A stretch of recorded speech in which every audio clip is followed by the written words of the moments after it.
Hello and welcome to Always Bored, Never Boring. Last week I unboxed and reviewed my advanced copy of Talisman Alliances Fate Beckons, the first expansion for Avalon Hill's new 5th edition of Talisman.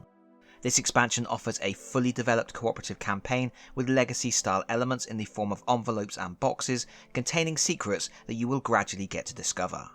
I tried to keep my review spoiler-free, but I do know that some people won't buy this expansion without knowing if the secrets are going to make the investment worthwhile. Does this expansion give us new heroes? Can you incorporate all the new cards into your regular games of Talisman? Today, we find out, because I am going to spoil everything. You have been warned. The first trial the heroes face is Desperate Accord, in which they must defeat a corrupted Elder Dragon. If they succeed, they can open Envelope 1. This includes a Steward of the Glade villain card. This villain is used in Trial 2. They are placed on the Cursed Glade during setup, and they carry a talisman from the Talisman deck. You also gain 2 event cards that should be shuffled into your adventure deck. Infectious Wrath causes each hero character with a talisman to lose a life. Sadly, the Steward of the Glade would be immune to that. This is the first of the unlocked cards that can be added into our regular competitive games of Talisman. Ancient Cairn is a useful way to gain a talisman or some fate, but it comes with a significant risk. If you roll a 1, you have to advance the Doom track 1 space. Of course, you get the new trial card for the second trial, Nature's Wrath. And on the reverse of that, we can see that to complete our second trial, we will have to destroy a nature elemental in the Cursed Glade to prevent the spread of crawling plant life that's taking over the realm. Finally, most excitingly, we get a new character, the Will-o'-the-Wisp. This is a neutral character with 1 strength, 5 craft, 1 gold, 2 fate and 4 life. She begins the game at the chapel. Her abilities are pretty good. She starts with 2 spells and generates fate easily as she gains 1 fate token whenever she rolls a 5 or 6 for movement. When she attacks another character, she can use Psychic Combat, and that is a useful ability in the co-op game because villains count as characters for those sorts of abilities. She starts with very low strength, but when cashing in enemy spirit trophies, she can count their craft value as strength, making it easier for her to buff up. Her biggest downside is she can only use magical objects. Naturally, a new character requires a new miniature, and the Will-o'-the-Wisps is in box 1. And it's rather lovely, cast in translucent plastic for that ethereal ghostly look. Admittedly, I'm not a massive fan of translucent miniatures, but I do like her flowing hair and the sense of movement in her clothes. Overall, a nice miniature, and this is our first translucent piece for Talisman. I wonder if we'll get some more down the line. Moving on, if the heroes defeat the nature elemental, they get to open envelope and box number 2. We get a new villain, the Hearty Ogre. This villain is simply shuffled in with the other villains, upping the overall challenge. In addition to the Hearty Ogre, we get 2 new adventure cards. The Banner of Resistance is a great non-magical object that lets you add 2 to your strength when fighting villains. The Banshee is a follower that forces you to lose a life every time you gain a strength or craft point. You can only remove the Banshee by visiting the chapel. Note that the Banshee is the second card we have unlocked that we can incorporate into regular competitive games of Talisman. This envelope also contains the trial card for Trial 3, Unfettered Fate. In this trial, time is unwriting itself because someone has unchained the fates. Don't expect any new time-based mechanisms though, you just play through a normal adventure where the heroes have to fight the fallen fates on each of the places of power where they buried a talisman. The final thing in the envelope is another new character, the Centaur.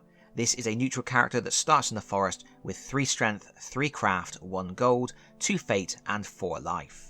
The Centaur has a good deal more control over their movement than some other characters, as when rolling to move they may add 1 to their score if they want to, making it easier to cover vast distances and increasing their chances of being able to land on spaces they need to visit. They also have a really exciting ranged attack. If they are in the outer or middle region, after moving they may fire at any character or enemy within 3 spaces instead of encountering the space they landed on.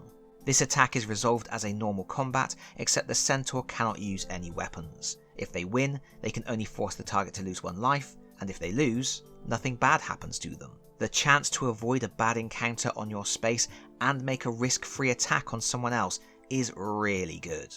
Finally, the Centaur can choose to ignore the result of a dice roll made in the forest.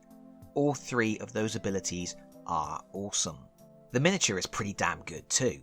This is actually one of the nicest centaur sculpts I've seen in a while, but the scale is slightly off. The Talisman heroes are normally on 25mm bases, and this chap is on a 30mm base, but he still seems a little small. Also, some people may not like how he is looking in a different direction to where he is firing the bow, but I'm okay with that. It gives the piece a sort of statuesque feel. Next, if you defeat the Fallen Fates, you will get to open the third envelope with the accompanying box, and at this point, you probably aren't going to be too surprised to find new villains. We get the Revenant Lieutenant and the Emissary. These are special villains that will only come into play once the heroes have unsealed the Portal of Power. The villains are actually the final adversaries the heroes must defeat, and each has a special ability. The Lieutenant has Bulwark, which means whenever another villain loses a life, roll a dice and on a 4, 5 or 6, that villain does not lose that life. The Emissary has the ability Grave Bargain, which means each time it moves, it revives one random previously defeated villain. Additionally, we get a new event card, Vengeful Dead, which should be shuffled into the deck at the start of the game. This card revives fallen villains, one for each character in the game. Obviously, we get our Death Deserted trial card, which has essential rules for the 4th trial.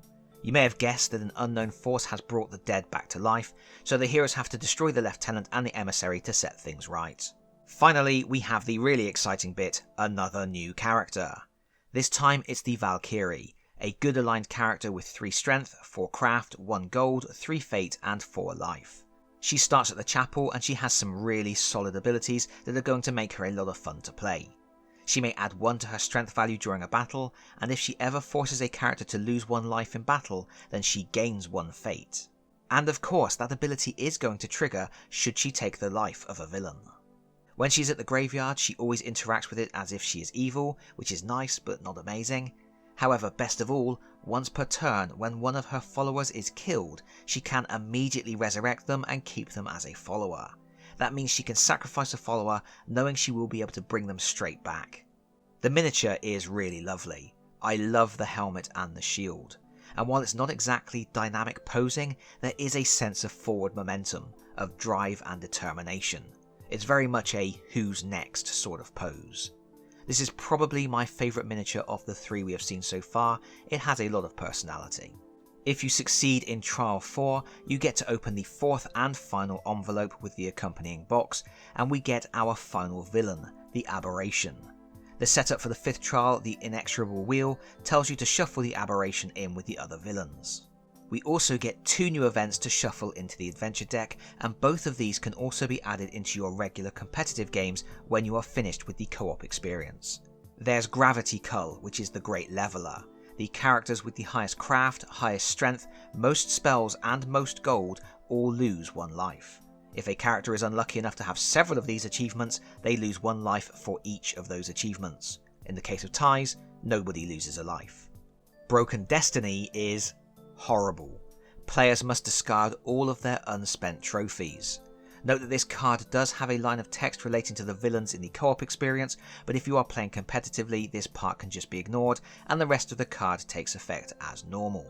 Of course, we get the trial card for our final trial. Apparently, all the previous trials have been the work of a powerful Lich Lord who has been doing all this stuff to break out of the realm of the dead, to regain the crown of command and rule the world. This plot is a bit flaky, and it never really pulls together all the strands of the previous trials into a cohesive finale, but more on that in a moment. The Lich Lord has up to 4 lives and the ability to teleport around the board. Certainly a tricky final battle. The envelope also contains our final new character, the Minotaur. This is an evil character that starts in the Crags with 4 strength, 2 craft, 1 gold, 2 fate and 5 lives. The Minotaur really only has 1 special ability, but it's a good one. When in battle with a character or creature, it adds the value of its movement roll to its strength. This means the Minotaur's strength is going to range from a decent 5 to an exceptional 10 right out of the gates, before any stat increases. However, this Stampede ability can't be used when a character attacks the Minotaur. Additionally, the Minotaur cannot use armour, so if it gets ambushed or its strength fails, it is probably going to take a hit. This is a pretty straightforward character. It has less going on than the other new heroes, but I like it. And the miniature is excellent. It's a really big chunky piece of plastic. It's on a 30mm base, allowing for a wider, more imposing stance, and it is bigger and taller than most of the other characters, with only the troll from the base game rivaling its might. It's not particularly detailed or fussy, but there's enough there to give it some personality. I particularly like the skull trophies that have been tied around the Minotaur's waist by looping string through the eye sockets. That's fun. And speaking of fun, if you complete the final trial and slay the Lich Lord, you have won the campaign and you get your special reward. There are no more envelopes, but there is one more box. It contains the all-powerful, terrifying, no, it's not a bullfrog, it's a Minotaur. He ain't angry, he's hopping mad. This is such a cool miniature, hands down my favourite thing in this whole expansion. It doesn't have any special rules or anything, it's just a miniature you can use if you get turned into a toad instead of using a cardboard token from the base game. Now, at first this does seem a little strange. It's possible, although very unlikely, that all 6 players in a game of Talisman could be turned into toads, in which case one miniature isn't enough. And this miniature seems to be specifically the toad version of the Minotaur hero, so as cool as it is, it feels like an incomplete reward. But this got me thinking, how great would it be if Avalon Hill was to include a unique toad in every Talisman expansion? Cute collectible friends, each with their own character. A toad in a wizard's hat, a toad with a helmet, a toad with wings. Each player could pick the toad that most resembled their chosen character, or could simply pick the toad miniature they liked the most. It would be a really fun little addition to each expansion that would also gradually undo one of the complaints many people have about this edition of the game: tokens for toads. Make it happen, Avalon Hill. Bring on the toads. But enough wishful thinking, I need to summarise. Overall, I think this is a neat expansion that puts a new spin on Talisman. The new mechanisms are well thought out and do promote cooperation. The secrets are fun, but I have to admit, I'm not really sure why they're secrets. Nothing here seems to hinge together particularly well. The storyline is somewhat incoherent, with each new trial only having the vaguest connection to what has gone before, and the secrets don't seem to have any relation to your achievements. Long-time viewers will know that I'm into good storytelling, and for this to have worked really well, each new reveal should have felt like an integral part of the narrative. For example, I imagined something along the lines of, you slay the dragon, which releases a kindly will-o'-the-wisp, but also unleashes an evil force that possesses a centaur. The heroes then have to battle the centaur in the next trial, and then when the heroes banish the evil controlling the centaur becomes a playable character, but now the master of the evil spirit wants revenge, and so on. But you don't get anything like that. There is no narrative reason why the new heroes are suddenly made available, and as much as I love the Minotaur, it makes no sense why one should hop into your games just because you killed a Lich Lord.